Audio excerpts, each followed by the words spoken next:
Today joining us is Charles Luper, and he is an Extension Associate for the Pesticide Safety Education Program. And Charles, we're always talking about both organic and, your typical traditional pesticides. But first, let's start off, what is a pesticide? Okay, a pesticide is defined under federal or state law as any substance that mitigates, repels, or takes care of a pest. So pests can be a lot of different things. Most people will think insects or weeds, but it could also be fungi, bacteria, viruses, a lot of other things. So that kind of takes us where we're going with typical pesticides on those. So do you have some examples of what you're talking Yeah, about I think here? most people are familiar with pesticides. They're going to think of your insecticides like, a Raid, herbicides like the Weed B Gones or the Spectricides. Even probably maybe one that people don't think about is your pet collars or your flea and tick drops. Those are insecticides that ward off the flea and tick from your pet, but are what we consider a traditional pesticide. Also, that surprises a lot of homeowners or people that don't realize, even a lot of applicators don't realize that under pesticide law we have the cleaners, or what we call antimicrobials. So pesticide is the broad general term, covers everything, and then your individual things like an insecticide will take care of insects, and fungicides, fungi, you have all the specific types out there. Okay, excellent. So now when we're talking about pesticides, we have our traditional ones that are synthetic. Can you kind of elaborate on those? Yeah, we have the what I call traditional or synthetic, man-made or synthesized from things like these here. We also get into nowadays, people are trying to hit the market, meet different needs of different consumers out there. Of course, organic has become very popular nowadays. These are all registered pesticides with the Environmental Protection Agency, but of course, organic producers only use a pesticide at the very last option. They're going to do other things, integrated pest management, sanitation, those, but sometimes they still have to use a pesticide to produce. So they're looking for something that fits in, that their certifying agency would allow. And so we're talking stuff like insecticidal soaps, diatomaceous earth, those kind of products. What you want to look for if you're more into organic is on those, a lot of them will have this OMRI, or Organic Material Research Institute.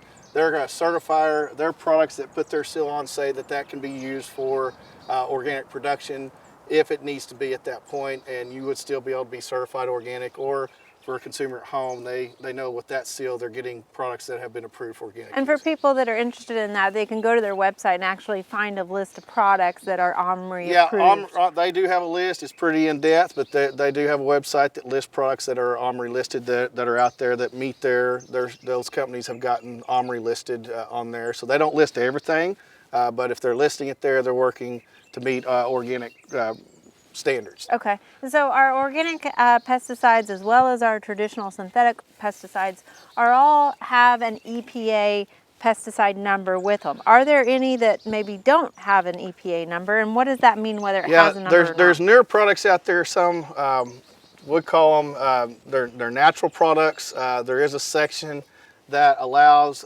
for producers to make pesticides out of natural ingredients. That if they meet the standards of the actual active ingredient and the mixture of it can be exempt from registration with the Environmental Protection Agency.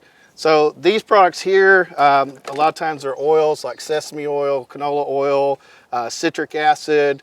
That one has egg white solids. It's a repellent. They're less harmful towards, less risky for people to use. So they've decided those don't have to be registered with EPA, but they're still classified as pesticides. And in the state of Oklahoma, those still have to be registered with the Oklahoma Department of Agriculture as a pesticide in the state of Oklahoma to be sold. So regardless of what type of pesticide we're using, though, we need to treat them all with a certain respect. And can you go into how we should be handling it? You'll hear us say that the label is the law, so you want to make sure you're putting it on where the label says to. Don't go off label. That's just causing things to happen.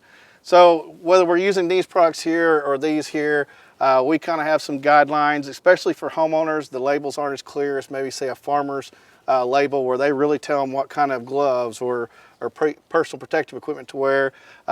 We suggest homeowners wear definitely long pants, shoes and socks is always best. The goal is to keep the stuff off. Closed-toed shoes, not sandals, Yeah, right? no flip-flops, Okay. sandals, shorts, those kind of things. The goal is to keep the things off of you. That is just protecting you. It's a safety factor thing. So definitely, you know, that wear. Rubber boots or some kind of non-porous shoe wear is even better if you're spraying your lawn, so those don't get wet if people want to. But definitely, just your normal, you know, clothing like that. The biggest thing we talk about with homeowners is wearing a rubber glove. No cotton or leather gloves. Those can absorb pesticides. So we want you to wear a rubber glove. We're big fans of these nitrile disposable. You can get a box like this, or they come in packs of 10.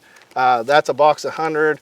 All your home garden stores, big box stores of that have these in the paint department, automotive department anymore. You know, disposable. You can wear these, put them on. Nitrile rubber is pretty chemical resistant.